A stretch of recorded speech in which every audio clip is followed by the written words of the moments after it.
Thank you. So I see, Irwin, your colleagues are here too, which is nice. Monique and Brandon.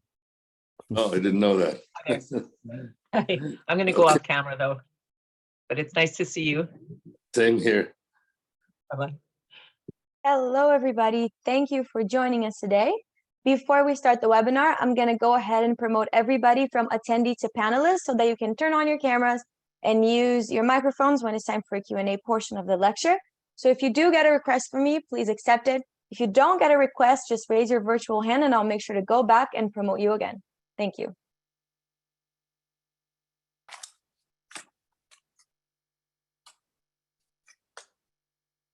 Thank you, Daphne. Daphne, I sent you a text.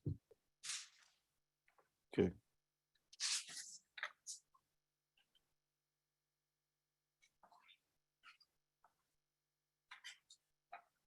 So welcome, everybody.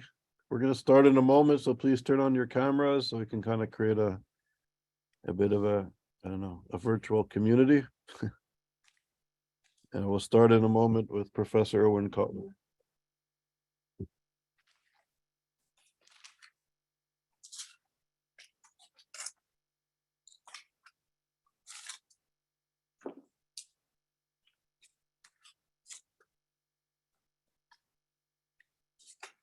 So welcome. People are still coming into the room, which is great. And please turn on your cameras if possible.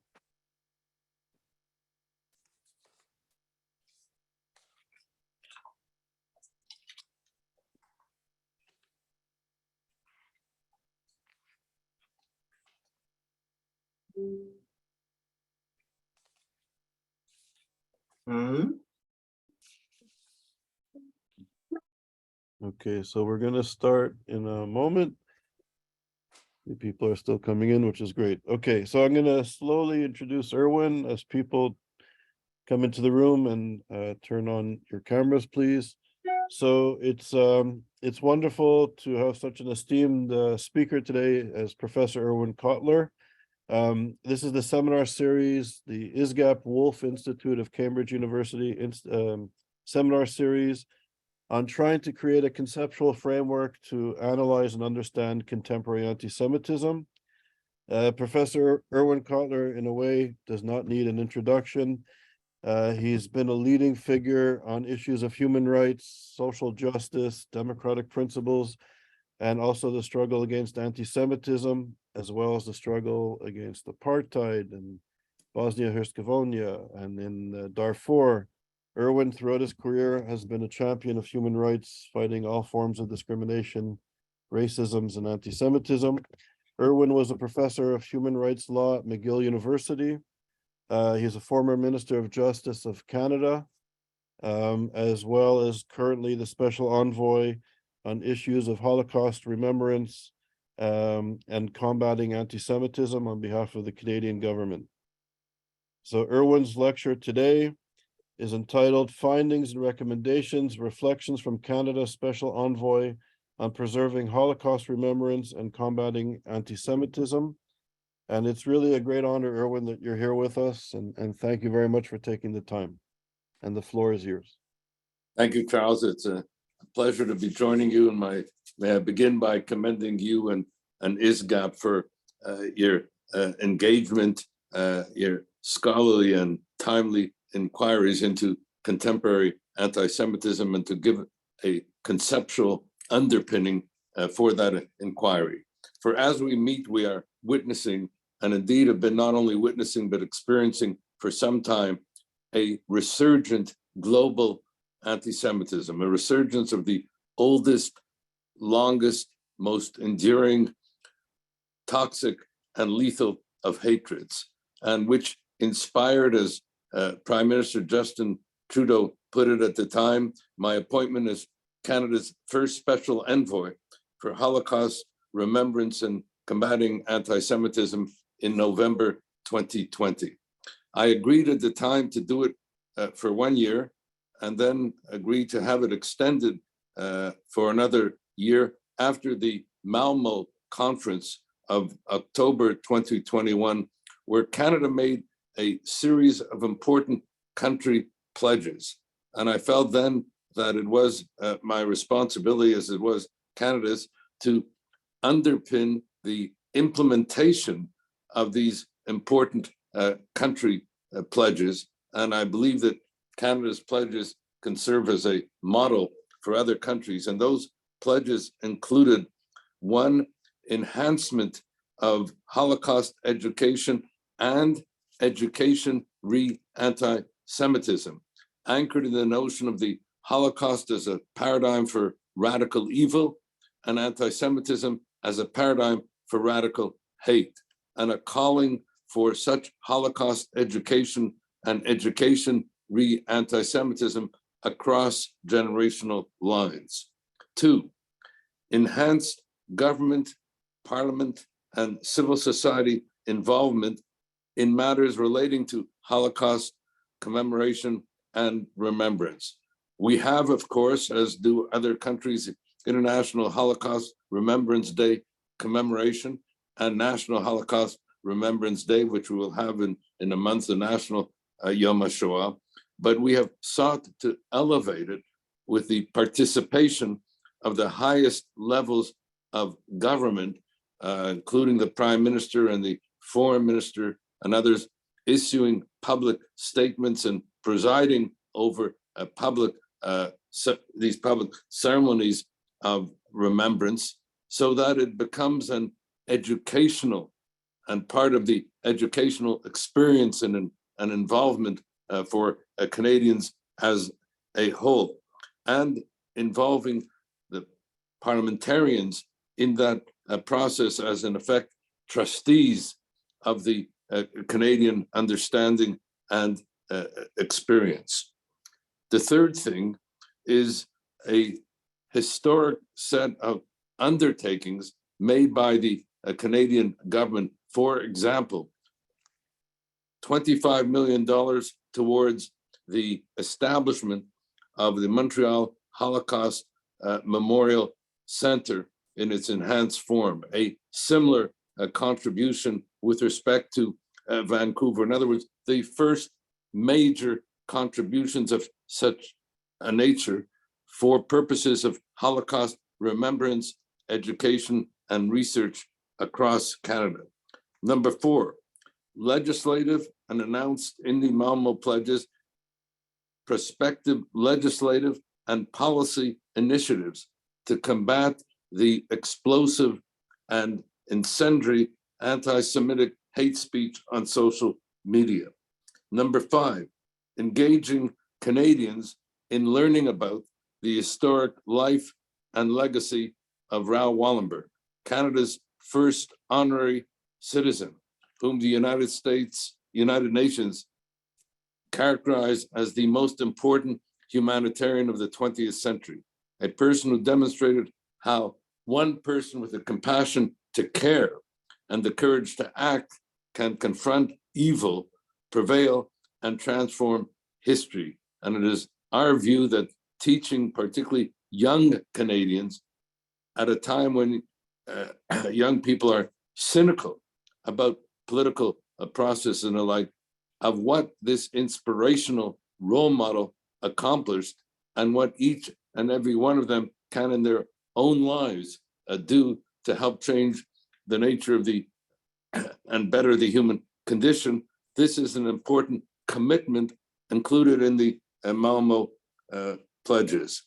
Then the combating of anti-Semitism, this is a sixth thing, the combating of anti-Semitism as a priority, both in Canada's domestic policy and foreign policy, as set forth in a unanimous resolution adopted by the Canadian Parliament, and which serves thereby as principle and precedent for the understanding and combating of anti-Semitism as a priority, as I said, both domestically and foreign policy.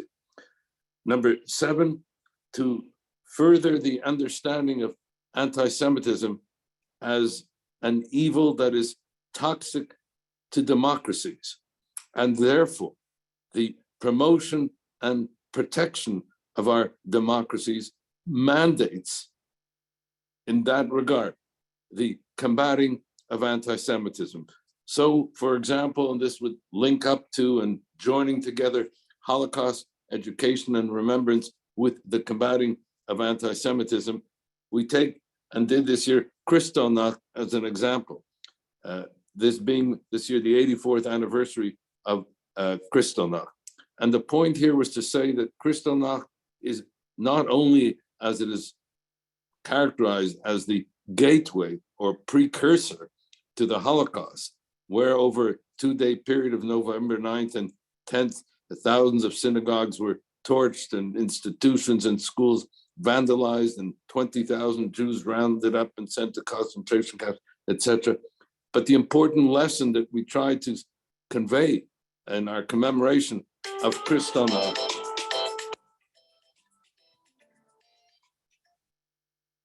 is that Kristallnacht did not happen by accident.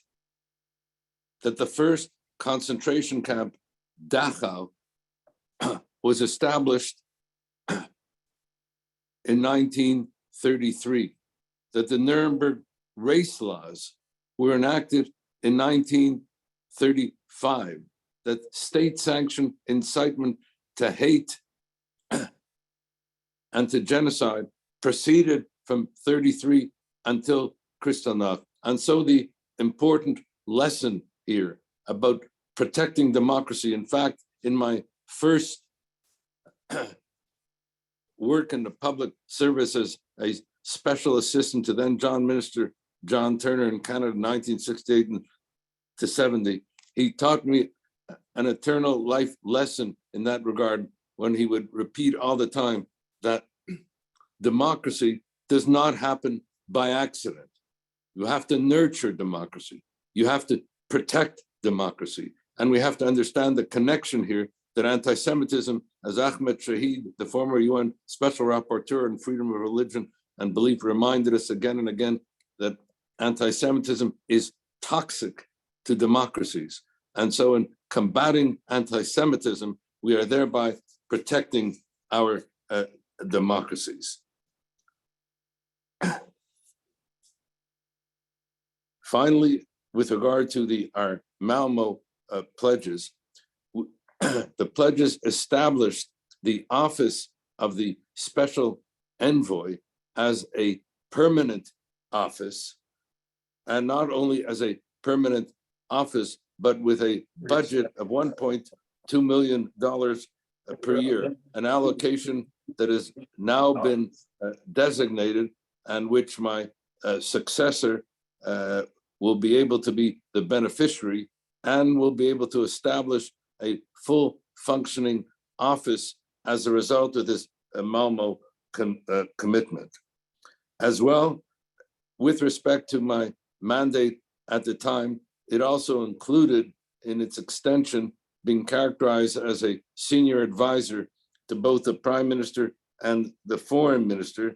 And the mandate in effect involves 8 intersecting mandates. And in order to appreciate what I will shortly go into, namely a summary of findings and recommendations from my mandate, let me just very quickly give you a snapshot of what I mean in a series of one-liners of the 8 intersecting mandates. They include preserving Holocaust remembrance both domestically and internationally, combating anti-Semitism both domestically and internationally, that already represents 4 mandates, heading up the Canadian delegation to the International Holocaust Remembrance Alliance, 5th mandate, 6, serving as a representative to and acting in concert with other special envoys, both for Holocaust remembrance and combating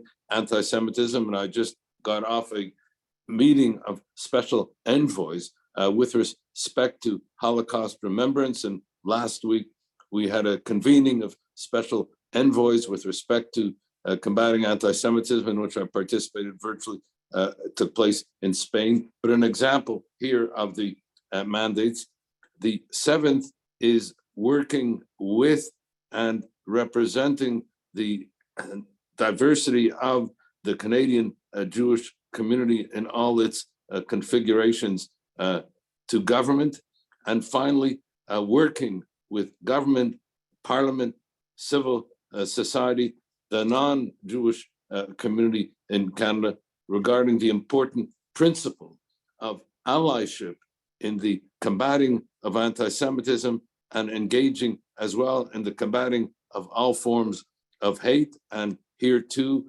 Canada at this point is engaged in developing a national action plan for the combating of hate, which hopefully can serve as an organizing framework, linking targeted minorities in an allyship of combating hate, because, for example, hate crimes or incendiary hate speech on the internet are the kinds of objectives in combating that we all have a shared interest in and value in working together in common cause.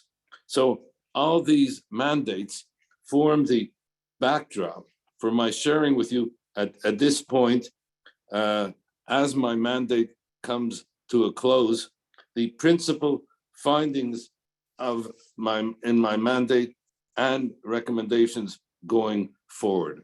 And I will do these briefly for reasons of time. And let me begin by summarizing the principal findings as follows. The first is that we are witnessing, and this is no surprise when I mention this to you, an alarming rise in anti-Semitism, both in Canada and globally. If 2021 recorded the highest level of anti-Semitic incidences since audits began of anti-Semitism in the late 70s, and where the 2021 Hamas-Israel war was a precipitating factor, the recent publication by the Anti-Defamation League of the US of its annual report for 2022, published now in 2023, tabulated 3,697 anti-Semitic incidences in the US, a 36% increase from the 2,717 incidences tabulated in 2021, and the highest level since the Anti-Defamation League began tracking anti-Semitic instances in 1979. Indeed, this is the third time in the last 5 years alone that the year-end total has been the highest number ever recorded, accounting for why we characterize this period as being not only a resurgent global anti-Semitism, but where we are witnessing the alarming rise in incidences of anti-Semitism. Moreover, such incidences increased in each of the major audit categories. For example, anti-Semitic harassment increased 29%, anti-Semitic vandalism increased 51%, anti-Semitic assaults increased 21%. And there were significant surges that also were anchored in particular high volume increases emanating from, for example, organized white supremacist anti-Semitic activity, K-12 schools, which witnessed a 49% increase in 1 year, college campuses, which registered a 41% increase, attacks on Orthodox Jews, visible Jewish minority, which registered a 51% increase, a dramatic increase in bomb threats from 8 to 91, anti-Semitic references to Israel and Zionism, a 35% increase since 2020, and targeting of Jewish institutions, synagogues, schools, community centers, and the like, a 12% increase. This escalation in anti-Semitic instances of harassment, vandalism, and assault, as I've just tried to share with you, also shows, and this is no less disturbing in this recent ADL report, the highest level of anti-Semitic attitudes revealed now in ADL's just published 2023 report about anti-Semitic attitudes, which reported that 20% of Americans believe 6 or more anti-Semitic tropes, double the number that believed in such tropes in 2019, and involving more than 60 million Americans that believe these anti-Semitic tropes. And this revelation came as the FBI released its own report on hate crimes, showing that Jews remain the most targeted religious minority in the US, while some 2% of the population, over 55% of the religiously targeted hate crimes. While the report for Canada of 2022 has not yet been released, I can tell you that it discloses similar and alarming findings. Which brings me to the second finding, something that I would not have been sharing with you because this finding didn't even exist several months ago. I'm referring to the fact that this explosive ADL report, explosive for all the reasons I mentioned to you, received dramatically less coverage than the report of last year when it was released, or of previous years. Largely, I suspect, because it has been overshadowed by media coverage and commentary of Israel's constitutional crisis, of Israelis themselves warning not only of threats to Israeli democracy, but some speaking of Israel becoming a dictatorship. I can tell you that the very fact that you have hundreds of thousands that have come out for 12 straight weeks in the streets to demonstrate reflect the robust nature of Israeli democracy and the robust character of Israeli civil society.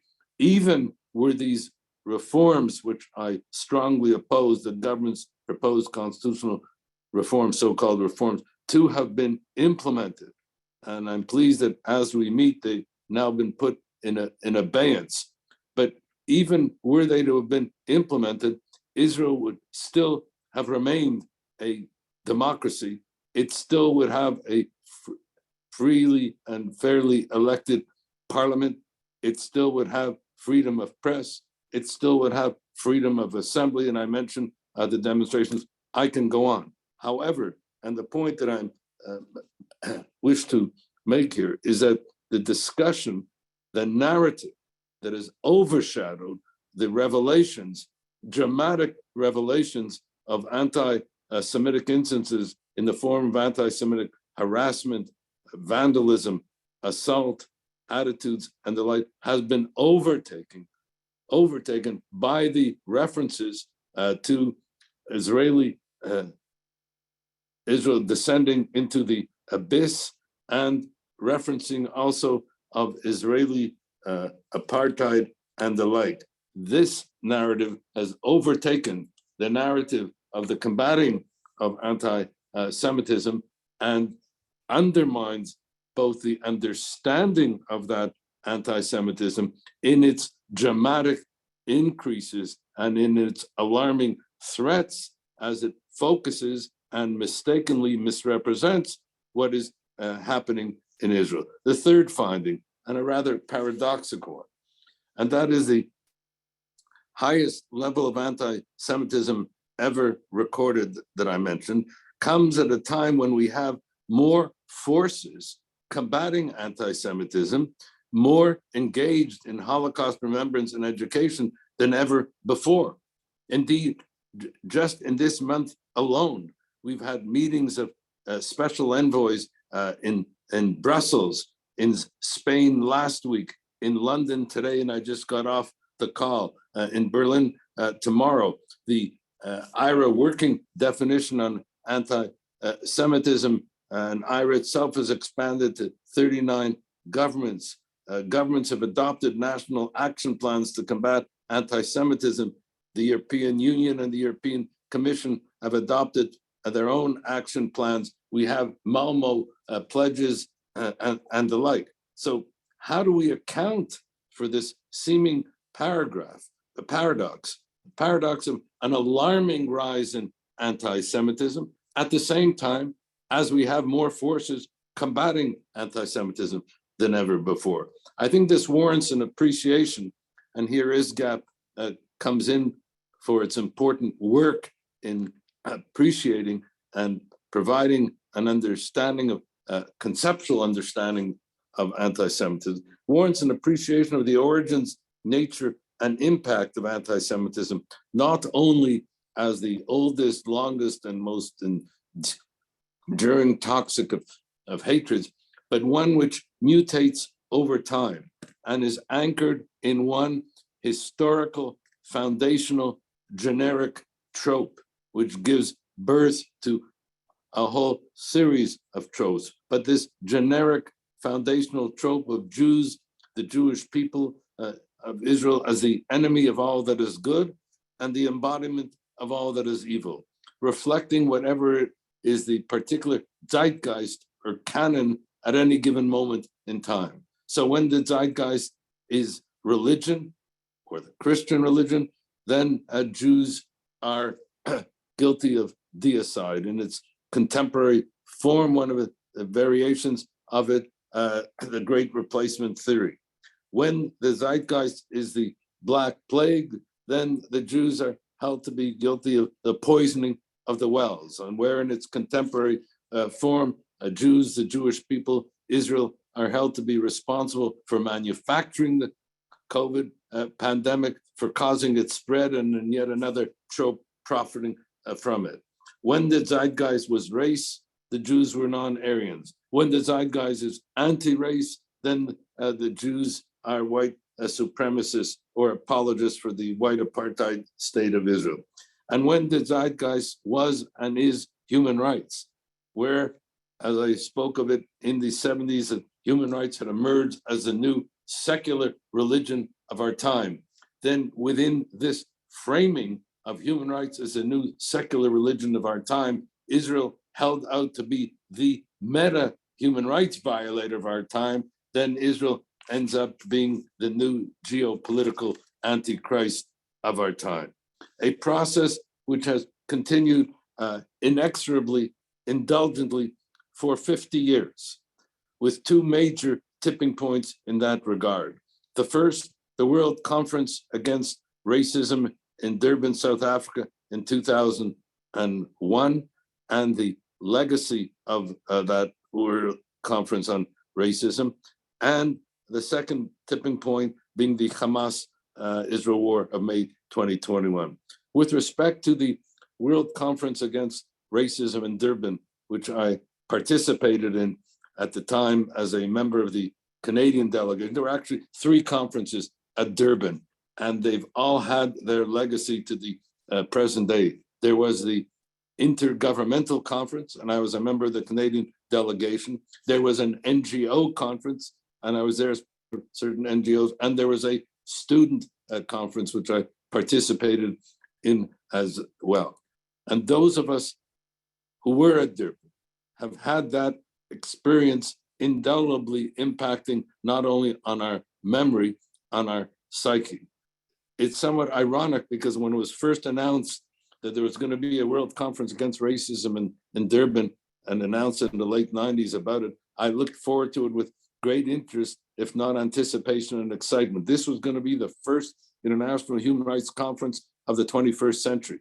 This was going to be the first conference for the combating of racism in the 21st century. And it was going to be held in South Africa, in Durban, South Africa, the birthplace of apartheid. And we were to be commemorating, in fact, the dismantling of South Africa as an apartheid state. But what happened at Durban, as I've mentioned many times, to use an oft-abused metaphor, was truly Orwellian. A conference to promote and protect human rights turned into a conference singling out one people, one state, the Jewish people, the Jewish state, for selective opprobrium and indictment. A conference that was to engage in anti-racism indicted one state, one people for being congenitally racist. A conference that was to commemorate the dismantling of South Africa as an apartheid state turned into a conference calling for the dismantling of Israel as an apartheid state. I ended up flying back to Montreal from Durban, South Africa on the evening of September 10th to awake, as we all did, to 9/11 the next day, and to receive a call from one of my colleagues who had been at the conference to tell me that at the time that if right after 9/11, that if 9/11 was the Kristallnacht of terror, then Durban was the Mein Kampf.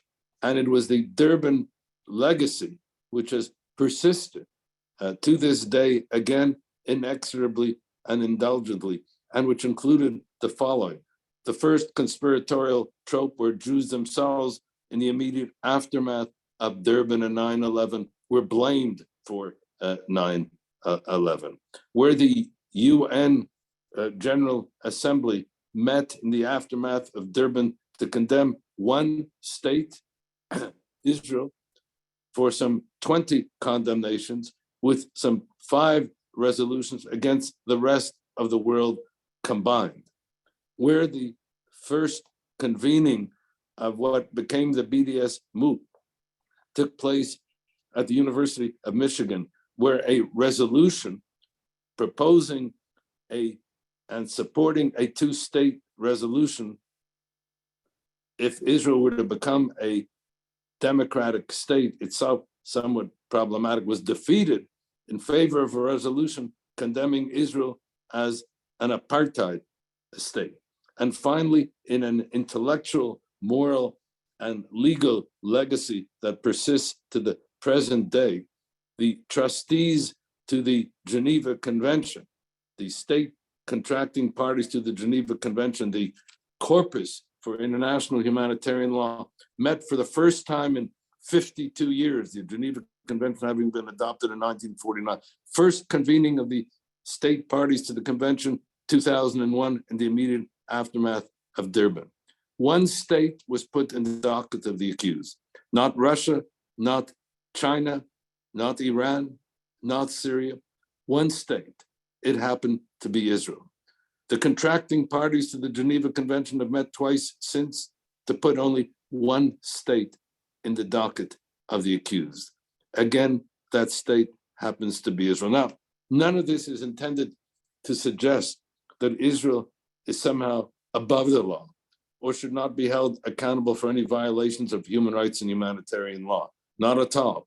Israel, like any other state, must be held accountable for any violations of human rights and humanitarian law. And the Jewish people are not entitled to any privilege or preference because of the horrors of the Holocaust or horrors of Jewish history. But the point is not that anyone should seek that Israel or the Jewish people be above the law, but that Israel has been systematically denied equality before the law. Not that Israel must respect human rights, which she must, but that the rights of Israel, like any other state, deserve equal respect.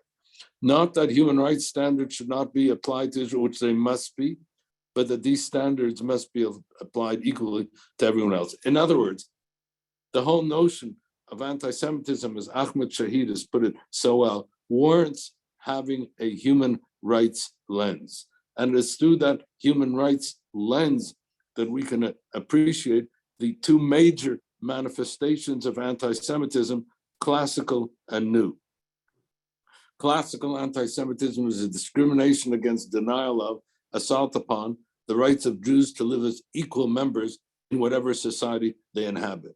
The new anti-Semitism is discrimination against, denial of, assault upon the rights of Israel and the Jewish people to live as an equal member of the family of nations. What is common to both forms of anti-Semitism, old and new, is discrimination.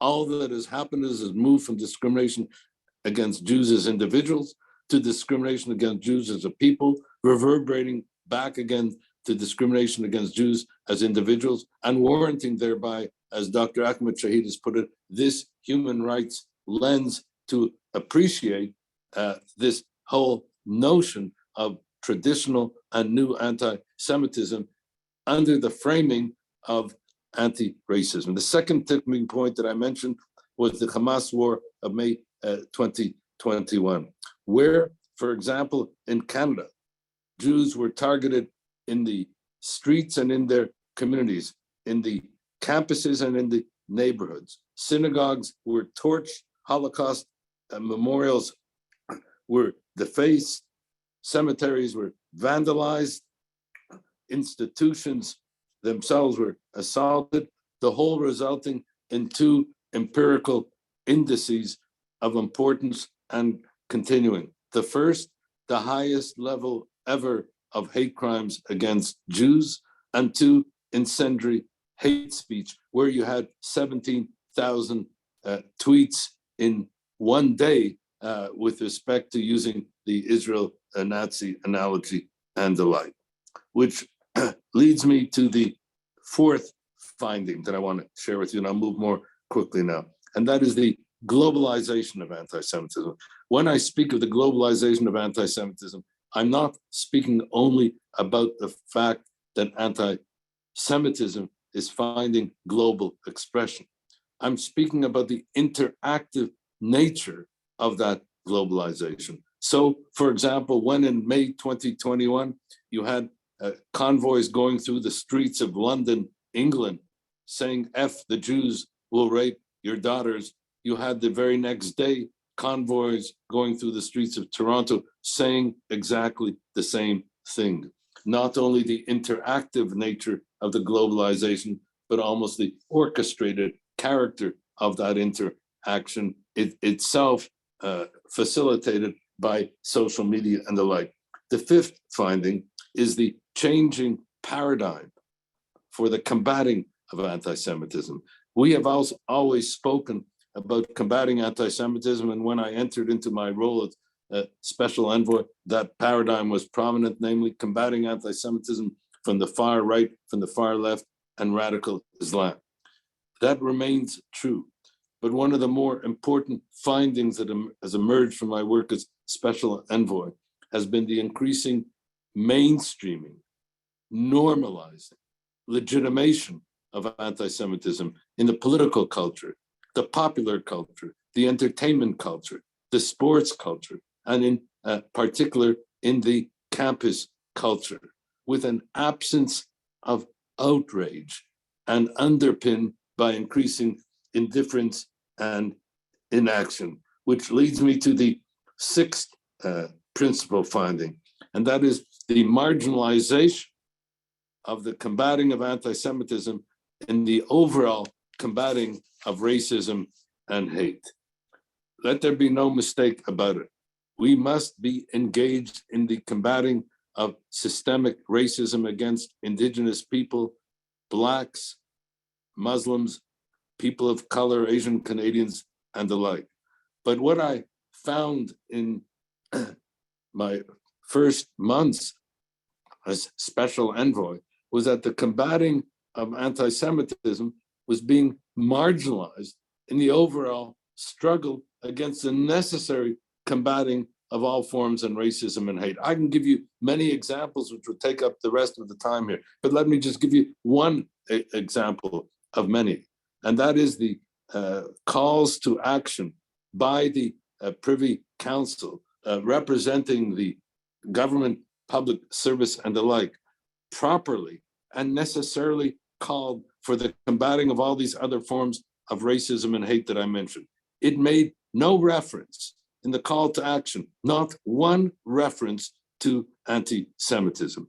That has been rectified, but I found similar instances of such kinds of marginalizing or erasing of Jews, the notion of Jews don't count, only dead Jews count, found that in other departments and agencies of government in that regard, which leads me to a seventh finding, and that is not only the marginalizing of anti-Semitism, but the actual laundering of anti-Semitism under the very cover of anti-racism itself. Indeed, in Canada, we had a situation whereby that anti-Semitic individuals and organizations ended up being the recipients of grants by the Anti-Racism Secretariat of Canada. So thereby the Canadian government willy-nilly was funding racism under the very cover of anti-racism. That too has been exposed, and that too has been redressed.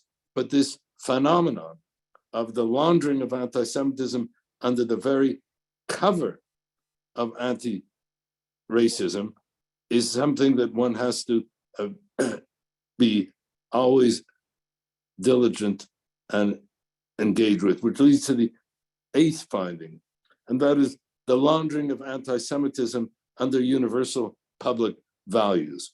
I'm referring here, and each one of these could themselves be a lecture in themselves, but I'm referring to the laundering of anti-Semitism, which I witnessed both in my role as special envoy, which I experienced before I ever became a special envoy, under the protective cover of the UN, under the authority of international law, under the culture of human rights, under the very struggle against racism itself. That has particular followed, for example, in a country like Canada, which, to its credit, the United Nations is part of our DNA. International law is a centerpiece of our identity. Human rights is an organizing idiom of our foreign policy. Anti-racism is a central commitment of the government and throughout its agent, all of which I apply both singly and collectively. And therefore we have to guard against the launching of anti-Semitism under universal public values. As the former UN Secretary General put it when he said that a United Nations, Kofi Annan in that, a United Nations that does not put the struggle against anti-Semitism at the forefront of its international agenda is a United Nations that has forgotten its past and origins, and a United Nations that will forfeit its future. Which leads me to the 9th finding, and that is the alarming rise in hate crimes targeting the Jews. I mentioned the US, the recent report by the FBI. Well, in Canada, you had a similar report, where in Canada, the Canadian Jews, 1% of the population, 14% of all the targeted hate crimes, and 50% of all religiously motivated hate crimes. And what more important here in this regard is that such hate crimes, as all the studies have shown, are in fact underreported. They are underreported because people do not know to whom they should report such hate crimes, because people do not believe or trust that if they report it, they will get accountability, that people are concerned what might happen if they do report it and the like. So the hate crimes are underreported, and yet even in their underreported character, the Jews are singled out. 10th is the incendiary increase in anti-Semitic hate speech on the internet, where, for example, 84% of anti-Semitism on the internet is not even removed, and the increasing propensity of young people to be exposed to that kind of hate crime on the internet.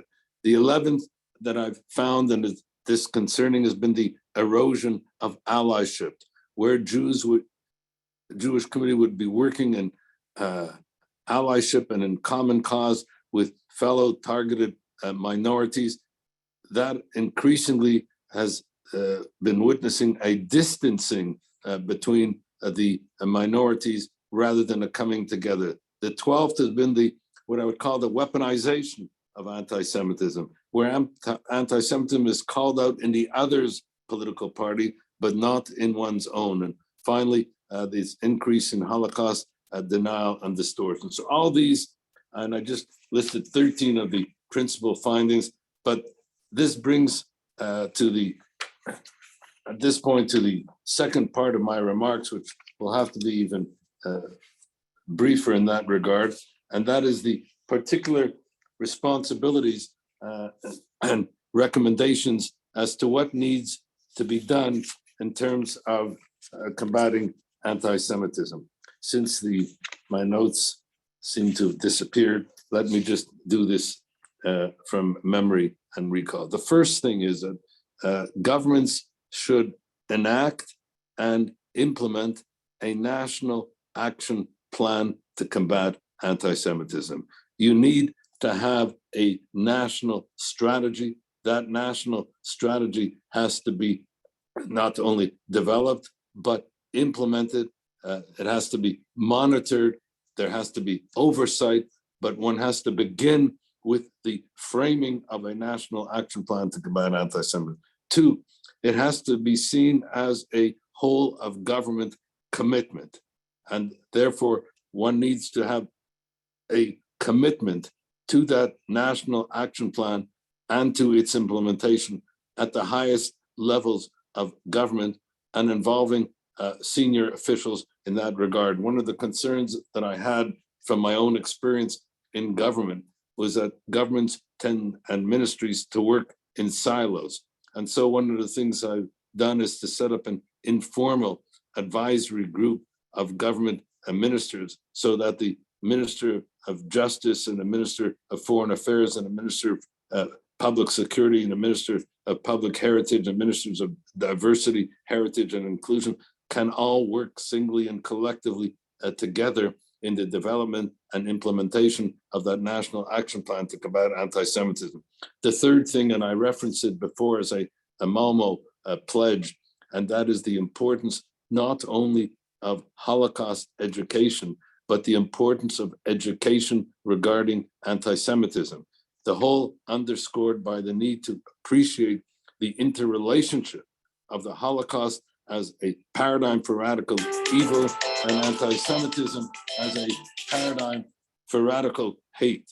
And in that regard, some of the disturbing data that we have been witness to, where, for example, reports have shown that some 50% of millennials in Canada and the US, similar report, cannot name one concentration camp, cannot even name the death camp Auschwitz. That some 30% believe that the Holocaust is exaggerated or did not take place. And so we have some very disturbing findings. Again, the paradoxical thing, more resources being invested in education, and yet still these disturbing outcomes. But one very promising outcome in this data, and that is some 90% of young people said that they were not only open to, but desirous of Holocaust education, etc. So we have to enhance it. And here too, I have found that while there's been an emphasis on Holocaust education, not enough on education re-anti-Semitism, not enough on the interrelationship between anti-Semitism and the Holocaust. Let me use the Auschwitz, the most brutal extermination camp of the 20th century, as metaphor and message here. 1.3 million people were deported to the death camp Auschwitz. 1.1 million of them were Jews. Let there be no mistake about it. Jews were murdered at Auschwitz because of anti-Semitism. But anti-Semitism itself did not die at Auschwitz. It remains the bloody canary in the mineshaft of global evil. And as we've learned only too painfully and too well, that while it begins with Jews, it doesn't end with Jews. The fourth thing that must be emphasized, as I mentioned, is how anti-Semitism is toxic to democracies, and therefore our promotion and protection, and we have democracy summits in Canada and democracy summits in the US, the combating of anti-Semitism has to find its place in those agendas for democracy summits. Otherwise, we end up, again, inadvertently marginalizing the very thing that we otherwise proclaimed as having been toxic to democracy. So when there's a democracy summit, as there is one coming up in the US and in other regions, anti-Semitism has to be put on the agenda. The fifth thing is the importance of parliamentary principles and precedents in that regard. I referenced earlier a unanimous Canadian resolution that was adopted actually in 2015 when I was then a member of parliament and even proposed the resolution. which was unanimously adopted by the Canadian Parliament at the time, and which stated, as I mentioned, that anti-Semitism and the combating of anti-Semitism must be a priority in both Canadian domestic and foreign policy. What I have found is that few parliamentarians today even know of that resolution that was adopted unanimously 8 years ago. Institutional memory is not something that necessarily can be relied upon. And so we have to teach about these parliamentary principles and precedents and their references to combating of anti-Semitism, which leads me to the next point, and that is the importance of the IRA working definition on anti-Semitism.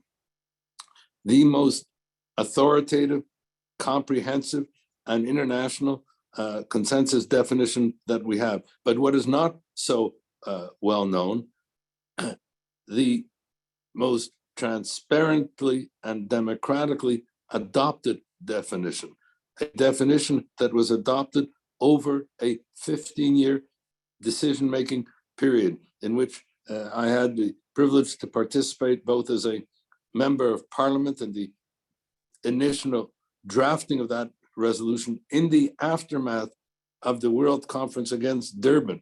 It's not always appreciated that, in fact, the IRA working definition on anti-Semitism was itself inspired by the racist legacy of Durban, by the two converging notions of traditional and contemporary anti-Semitism.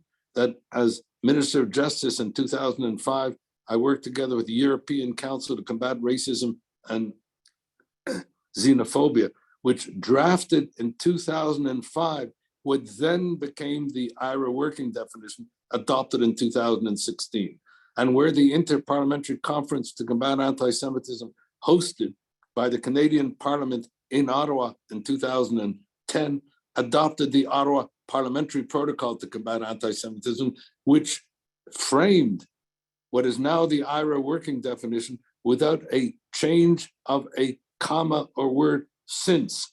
And so the strong Canadian connection to the IRA working definition on anti-Semitism and the strong human rights connection, because the IRA working definition is anchored both in equality rights law on the one hand and in our international treaty obligations on the other, our obligations to protect against incitement to discrimination, hate, and violence. And so you have the human rights framing again that Ahmed Shahid put with regard to the IRA working definition.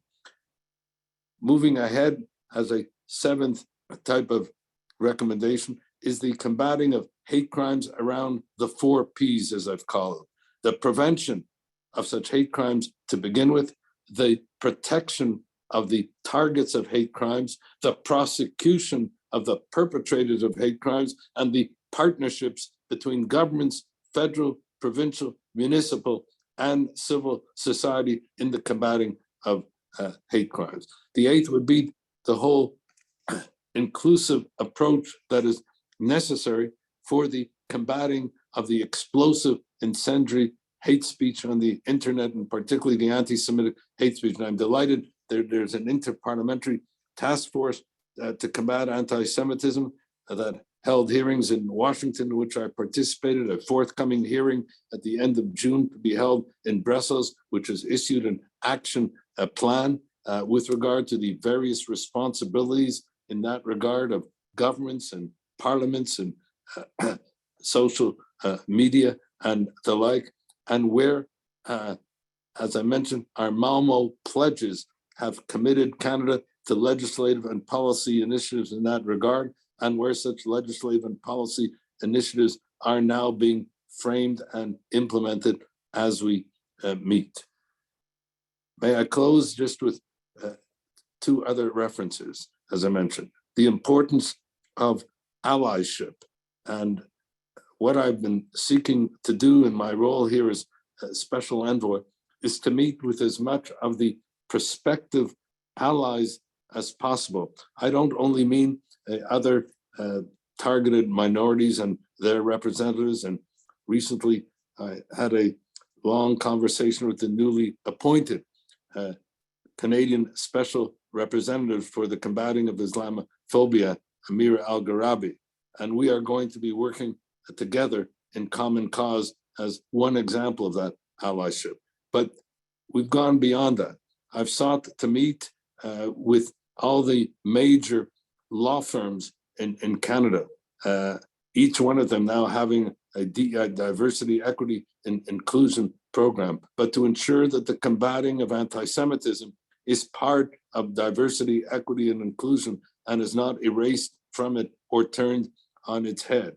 And so meeting with the leaders of, and just in the last month alone, of major law firms, of major medical schools, of major accounting firms. In other words, involving civil society in a critical mass of engagement and advocacy in the combating of anti-Semitism and the campus culture in particular. And as we've appreciated, and in a conference that we held in Ottawa, the high schools, because we are finding now at this point the spread of these anti-Semitic tropes and attitudes and the like, which end up and resulting in anti-Semitic bullying and like in the high schools, which gave rise to a conference in Ottawa called Rise Up Ottawa for the combating of anti-Semitism in the high schools, because it reached a point now where in the campus culture, which is necessary because this is, as has always been said, your future leadership, but it begins now much earlier. And therefore we need this type of education, even at the end of the elementary school, in high schools and the like. And always with that reminder, and with this I close, that anti-Semitism is toxic to democracy. It is the canary in the mineshaft of global evil. It's an assault on our common humanity. Jews alone cannot combat it, nor should be sought as being the ones who have to alone combat it. It must give rise to a constituency of conscience on a domestic and international level, leading to a global action plan to combat anti-Semitism, anchored in the individualistic national action plans that reflect and represent the particular character and culture of each community and country, and which can come together, and hopefully now even through the UN, which has been at times the progenitor of anti-Semitism, to be a leading actor in the combating of anti-Semitism and in the protection and defense of our democracy and common humanity. Thank you. Thank you very much, Irwin, as always, for an incredible presentation, comprehensive and vital. So thank you for your wisdom and all the work you're doing. So we have about 30 minutes for questions and comments. And I would like to start off with a question.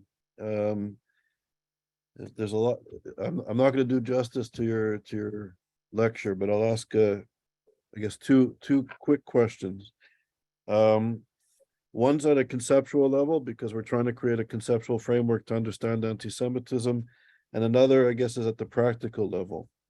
At a practical level, as a fellow Canadian, I'm very proud of Canada's leadership in human rights, in creating international law in human rights, our push for interculturalism and multiculturalism was at the forefront of the international community. So we come from a legacy of social democracy. Yet on the other hand, we also, as you know, as you mentioned, we come from a legacy of colonialism. Canada created a reservation system that actually was the inspiration for the apartheid system. Smuts and Verwoerd visited Canadian reservations to create the Bantustans. So the legacy of subjugation and even genocide in Canada is horrific. In the work, I was thinking as you were speaking of the work of Irving Abella, We wrote None is Too Many. The Canadian government at the time actually accepted more Nazi war criminals than Jewish refugees. So the legacy of anti-Semitism and unethical refugee legislation is rich as well. So we have this paradox in Canada. And at one level, Canada is doing great work, as you mentioned, on combating anti-Semitism. You were a leader of that work for decades. And yet, conversely, at the University of Toronto, that was where the BDS movement and the Apartheid Week that has sort of gone around the world and has been globalized, as you said. It started at the University of Toronto. Recently, a colleague, Benny Weinthal, and myself wrote an article that you know about, Irwin, that McGill University, our alma mater, where you worked for many years, and I was a student, and I did my undergraduate there, that McGill still has a research center at the University of Tehran, despite Canada's sanctions against the Iranian revolutionary regime. So how is it possible that McGill University is not responding to press releases and has an ongoing association with a department that calls for the extermination of Jews and the destruction of Israel? It's mind-boggling. So that's one quick question. Just to the second question is, from a legal perspective and trying to create a conceptual framework for understanding and fighting anti-Semitism, the discourse has been changed, I think, in part by the funding of universities by the Muslim Brotherhood, Qatar, Saudi Arabia over the years, that has influenced the discourse when it comes to Israel, Jews, and Zionism. Once the discourse is shifted, policy shift, law shifts. So from a legal perspective, how do you combat the shifting discourse at universities, which will ultimately affect policy and public discourse and law? Thank you, Irwin. Okay, I'm going to try and link up these things because they prompted some matters that I didn't include in my recommendations for reasons of time. You mentioned the legacy. Canada, one sense its legacy as a pluralistic, a social democracy, and then the connection to apartheid. And I want to, in this regard, to say that in terms of combating the animus with respect to the nexus between Israel and apartheid that you mentioned, it's important, I think, to have a better understanding, and this is something that I did not include, and Katharina van Schnurbein, the European Commissioner for Anti-Semitism, made a point of saying that we not only have to combat anti-Semitism, but we have to, in fact, celebrate Jewish heritage. And she herself is a special envoy for Jewish life. I'd like to take it even further back, and it relates to an exchange that I had in my first encounter with any group in Canada shortly after I was sworn in as Minister of Justice and Attorney General. I was walking to my office, and before I ever had a meeting with anyone, as I arrived at my office just after I was sworn in, I was told that there were a group of law students from Nunavut who had come to meet with me. And so the first meeting I ever had as a Minister of Justice and Attorney General was with a group of Indigenous law students from Nunavut. And that meeting indelibly implanted itself again on my psyche as well as on my memory. Because these students said to me, and I won't forget it, they said, Professor Cotler, we're not just law students, we're Indigenous law students. We come with a past, with a history, with a heritage, with our own language, with our own spirituality, with our own culture, with our own Indigenous legal system. And we've been disconnected from all that. We've been dispossessed from our history and our heritage and our culture and our languages. We've been disconnected from our legal system. And in whatever we do, we experience a great deal of pain because we believe that the Canadian people do not understand who we are, where we've come from, and what we aspire to be. And I told them that I share with them a story that comes out of my own tradition. I said, but it could come out of others. It's where a student comes to the rabbi and says, Rabbi, we love you. And the rabbi says, do you know what hurts me? And the student says, Rabbi, why do you ask if we know what hurts you if we tell you we love you? And the rabbi said, because if you don't know what hurts me, you can't tell me you love me. And I said to these students, borrowing from that analogy, I said, I can't say that we will ever be able to fully understand, let alone feel your pain, but we will try to relate to you in terms of that history and heritage and spirituality and language and culture, all that you've shared with us in order to better understand your own sense of history and pain. I said, and then I said to them, at the risk of sounding, I said, presumptuous, if not pretentious, I said, I also come from an indigenous people, a people that still inhabits the same land, embraces the same religion, studies the same indigenous Bible, hearkens to the same indigenous prophets, speaks the same indigenous language, Hebrew, and bears the same indigenous name, Israel, as we did 3,500 years ago. Whereupon they moved closer, and several leaders said to me, you know, we thought this was going to be another blah, blah talk by another white professor or minister. Welcome one indigenous people to another. And I believe that in the combating of anti-Semitism, the Jews have to share as well their history and heritage. Not only that we are a prototypical indigenous people, but a prototypical anti-colonial people. The upcoming holiday of Passover should yet again remind us of a people that was enslaved, expelled, and persecuted throughout history until it was able to use the League of Nations mandate or the San Remo to be reconstituted as an indigenous people in its indigenous homeland. And so we have to affirm this indigeneity.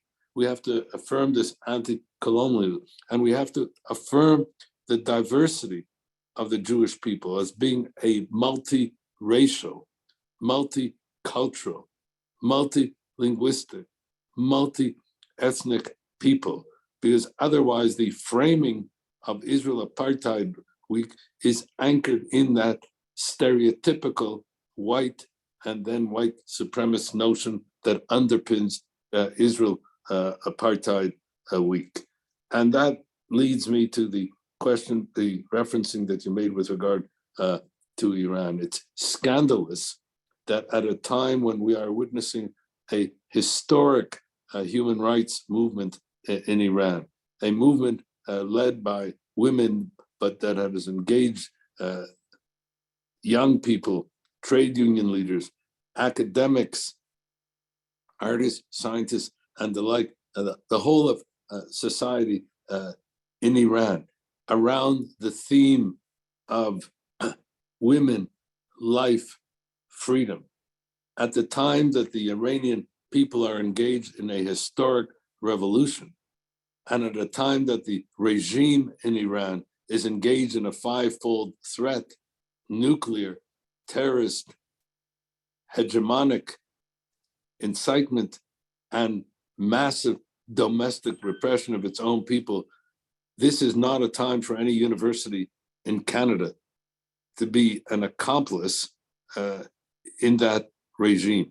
And if McGill University did not know about this until such time as you published that article with Benjamin Weinthal, now that it is known, I would expect that the university, if for no other reason than to show its own respect for that human rights movement and that human rights culture in Iran, would not be in any way advertently or inadvertently engage with any government agency in Iran. So I hope that McGill will cease and desist from that relationship. Thanks, Irwin. Yeah. I know your colleagues are on the line, so maybe through your good offices, we should, if you could write a note to the president of McGill and utter those words to them would be great, because they're not listening to us and they're not returning our press inquiries. So we will follow up with representations in that regard. Wonderful, thank you. And just before we open up to other questions, I just wanted to say some friends of mine who are leaders of the Innu nation visited me in Israel several years ago.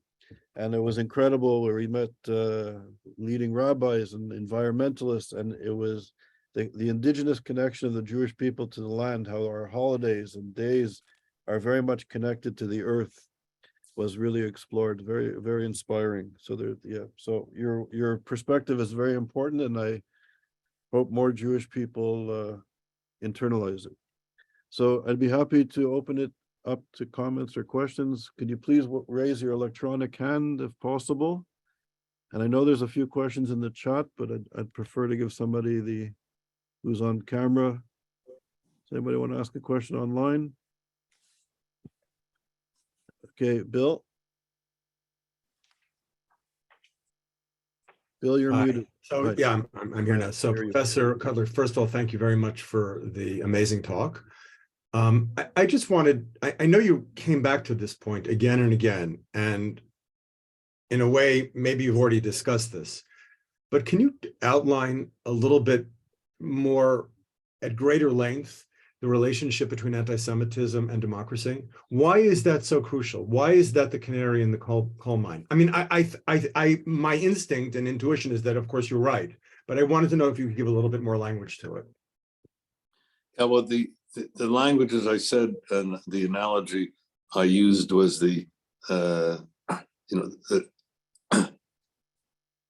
Kristallnacht analogy, because that is such a dominant one, in that Kristallnacht always is used as a forerunner for the Holocaust, but it is not seen in retrospective as having arisen from a democracy that was toxified because of anti-Semitism. And you had a sequence of events that I mentioned, not only from the Dachau camp, but not only running through the Nuremberg laws, but the state sanction inciting to hatred and the like. And if you look at the whole nature of the universal lessons of the Holocaust, and I said with the Holocaust, a paradigm for radical evil and anti-Semitic paradigm for radical hate, you can see the interrelationship there with that joint relationship with the toxicity of anti-Semitism to democracy. And I think that, as Elie Wiesel would remind us again and again, that the Holocaust, as he put it, was a war against the Jews in which not all victims were Jews, but all Jews were targeted victims, and that the mass murder of 6 million Jews and millions of non-Jews murdered in their wake. And Professor Yehuda Bauer has taken recently to repeat again and again, he said, not just 6 million, it engulfed 30 million others, simply because of the toxicity of anti-Semitism. So it ends up being not only dangerous to democracy, it ends up being dangerous to our civilization. It ends up being dangerous, to life and humanity itself. And because of the swivel-headed nature of anti-Semitism, whereby it can come from the extreme right and come from the extreme left, and then be mainstreamed and normalized, and then be legitimated across the political and popular cultures, etc., and the like, it infects all aspects of society and undermines all aspects of society. So it's not only toxic to democracy in an abstract sense, but it is toxic to our security and to our individual and collective lives in a very real and existential sense. So, as I say, it's a paradigm for radical hate, but a paradigm for radical evil, and thereby every society should make it a priority to combat anti-Semitism, not only because of its danger to Jews, but because of its danger to its own society, individually and collectively. It represents, in my view, an existential threat. And that is why I think it should be what our parliamentary resolution called it out to be, a priority in our domestic and foreign policy for the pursuit of domestic and international justice. Thank you. Thank you. Thank you, Irwin. Are there any other comments or questions? Mr. Raza, the floor is yours. Sorry, you're muted.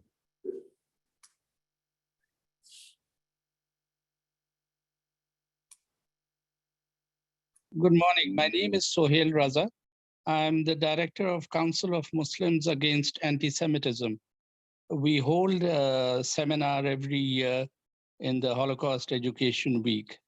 My comment and question is that with the rise of radical Islam, also known as Islamism, it is like Mr. Cotler said, imperative to make partnerships. But how do you choose and rely on the partnerships you make? Because Islamism has found its way into the corridors of power, and it is expanding at a very dramatic and terrific speed. So let me try and give you a couple of examples of my own experience in that regard. Shortly after I became, again here, Minister of Justice and Attorney General of Canada, there was a firebombing of a Jewish day school that I had attended, Herzliya Day School, in a riding adjacent to the riding that I was representing as a member of Parliament. But at the same time, there was a torching of a mosque in Ontario.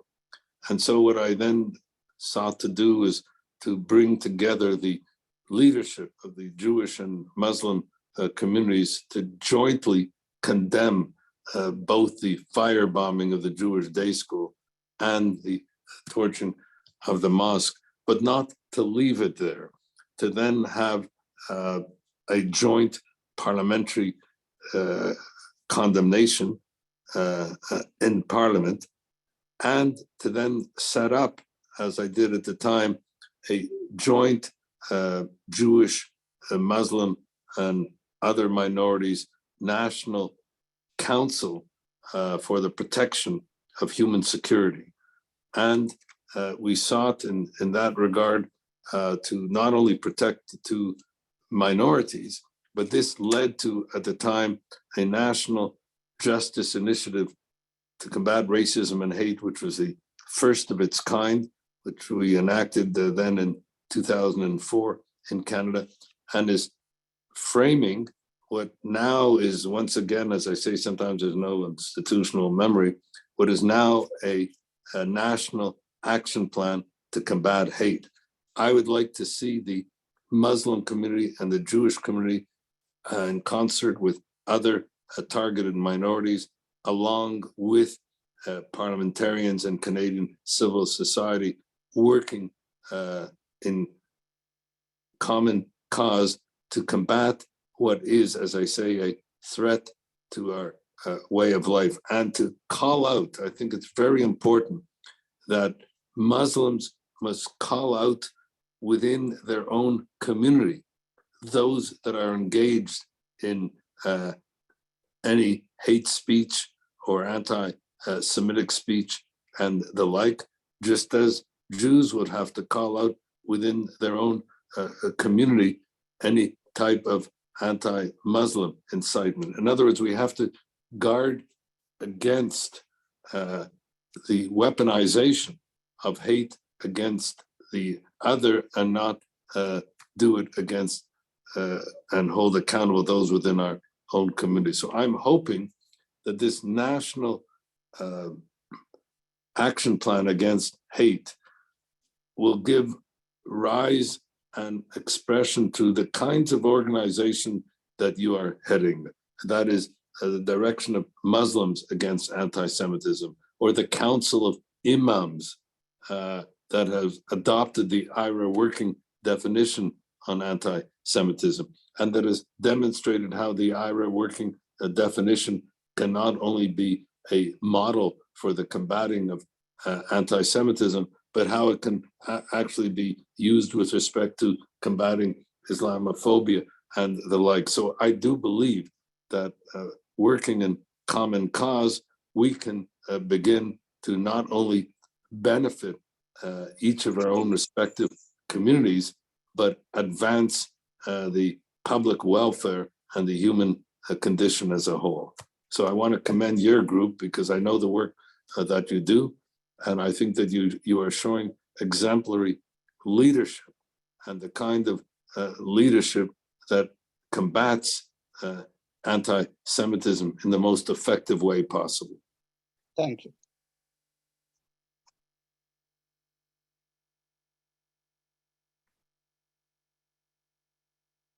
Charles, you're muted.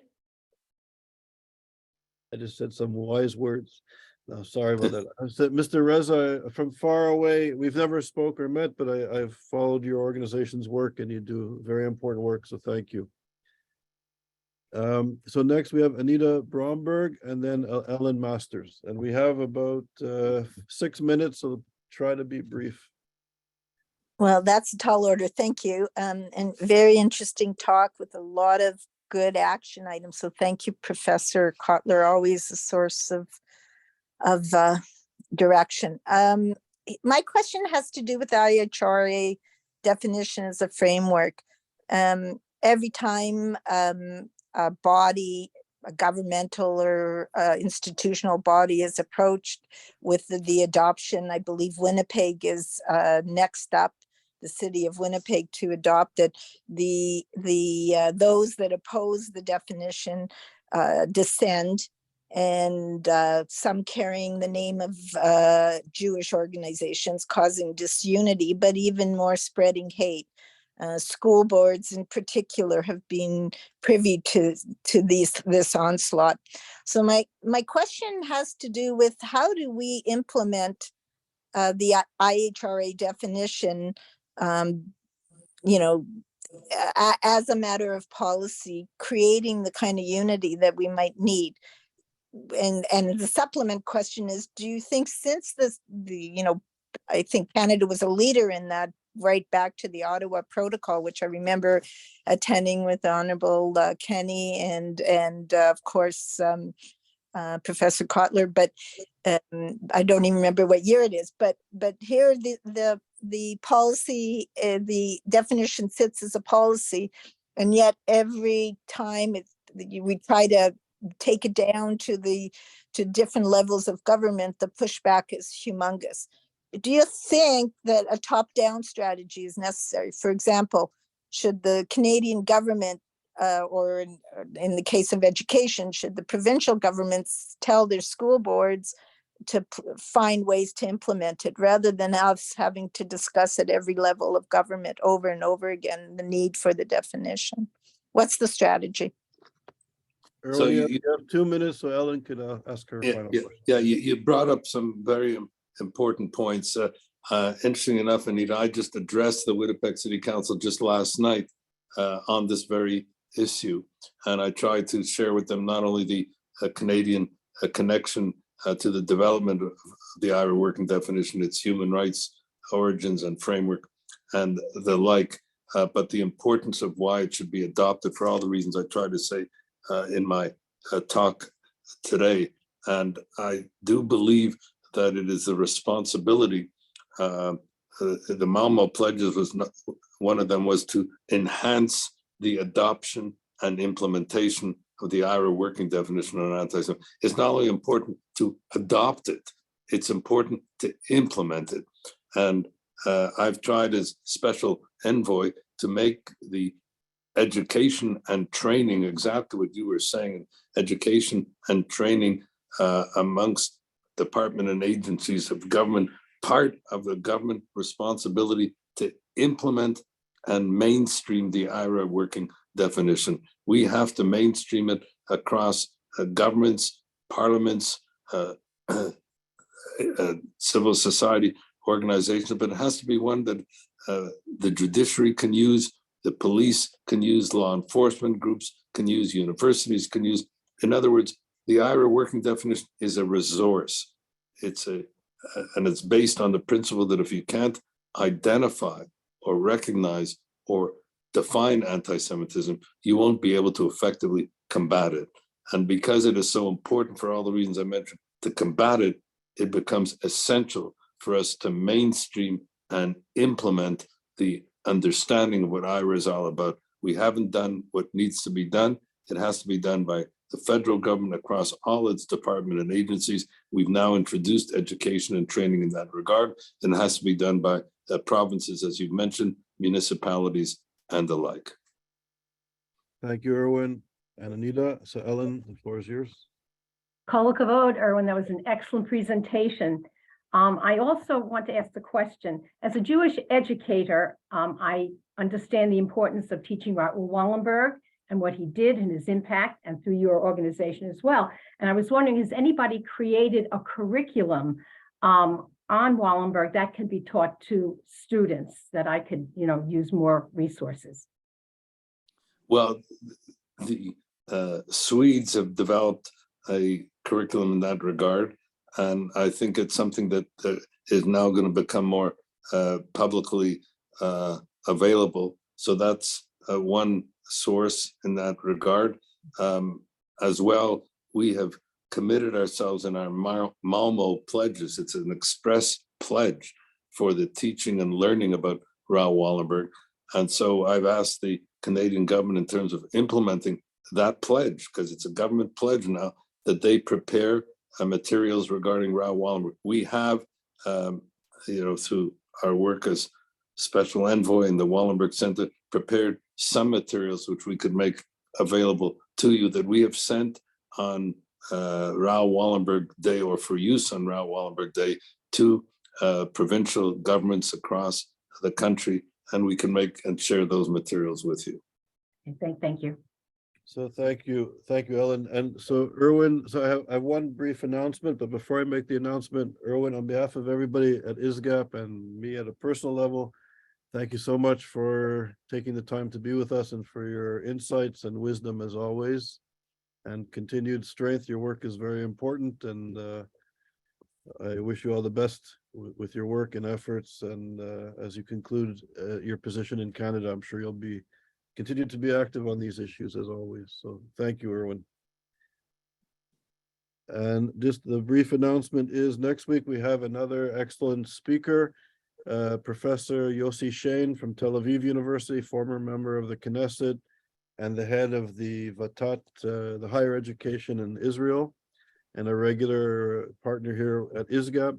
His lecture is entitled Antisemitism from Without and Racism from Within. Can we reconcile these instincts? So that will be the same time next week, and Yossi is an amazing speaker and scholar as well. So Irwin, again, thank you very much. And thank you everybody for being here, and have a good, happy, safe week. And I concur with regard to Yossi Shane. I will be one of those who will be looking forward to his lecture. Cool. Thanks. Have a nice week. Thank you, Irwin. Take care. Thanks. Take care.